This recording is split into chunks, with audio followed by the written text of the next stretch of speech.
మరి తీవ్రంగా ఖండించదగ్గ మాటలు మాట్లాడారు. వారు ఒక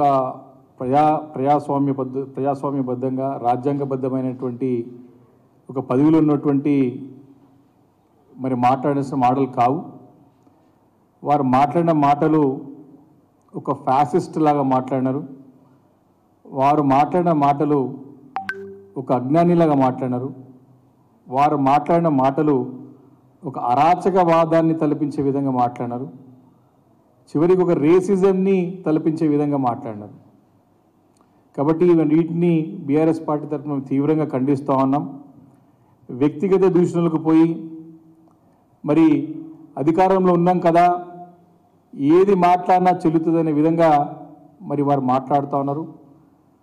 వారి భాష మరి తెలంగాణలో మన హైదరాబాద్లో చెప్పుకోవాలంటే గలీజ్ భాష అంటాం దాన్ని. మరి ఎంత హీనంగా మరి ఘోరంగా ఆ ఒక ముఖ్యమంత్రి పదవికి మరి అంటే దానికి ఒక కలంకరం తెచ్చే విధంగా మరి మాట్లాడుతున్నారు వారు. మరి ఇది మంచి సాంప్రదాయం కాదు. తెలంగాణ రాష్ట్రం అంటేనే, తెలంగాణ సమాజం అంటేనే సాంప్రదాయానికి నిలయంగా ఉన్నటువంటి సమాజం తెలంగాణ సమాజం. మరి ఇలాంటి సాంప్రదాయబద్ధం ఉన్నటువంటి సమాజాన్ని మరి కలుషితం చేసే విధంగా మరి ముఖ్యమంత్రి రేవంత్ రెడ్డి గారి మాటలు నేను చెప్పి నేను సందర్భంగా మనవి చేస్తూ ఉన్నాను.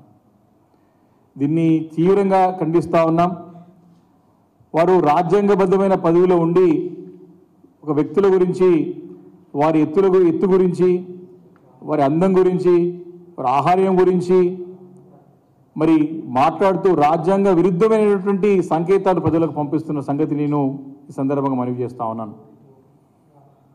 వారు రాష్ట్రానికి ఏమి కావాలా, పరిపాలనలో ఉన్నటువంటి లోటుపాట్లను చక్కదిద్దే ప్రయత్నం చేయకుండా, ప్రజలకి ఏమి హామీ ఇచ్చిందో నిలబెట్టేటువంటి ప్రయత్నం చేయకుండా కేవలము వ్యక్తిగత దూషణలకు మరి ముందు నుంచి కూడా ప్రయత్నం చేస్తూనే వస్తూ ఉన్నారు. ఇంకా దగ్గర మరి 100 రోజుల దగ్గరకు వచ్చిన కొద్దీ వారు ఇచ్చిన హామీలు నిలబెట్టుకోలేమో అని చెప్పేసి మరి ప్రజలందరూ కూడా వారు అడుగుతారని చెప్పి మరి ఈ రకమైనటువంటి మరి దూషణలు చేసి ప్రజలని తప్పుదోవ పట్టించే ప్రయత్నం చేస్తుండని చెప్పి నేను సందర్భంగా మనం చేస్తూ ఉన్నాను.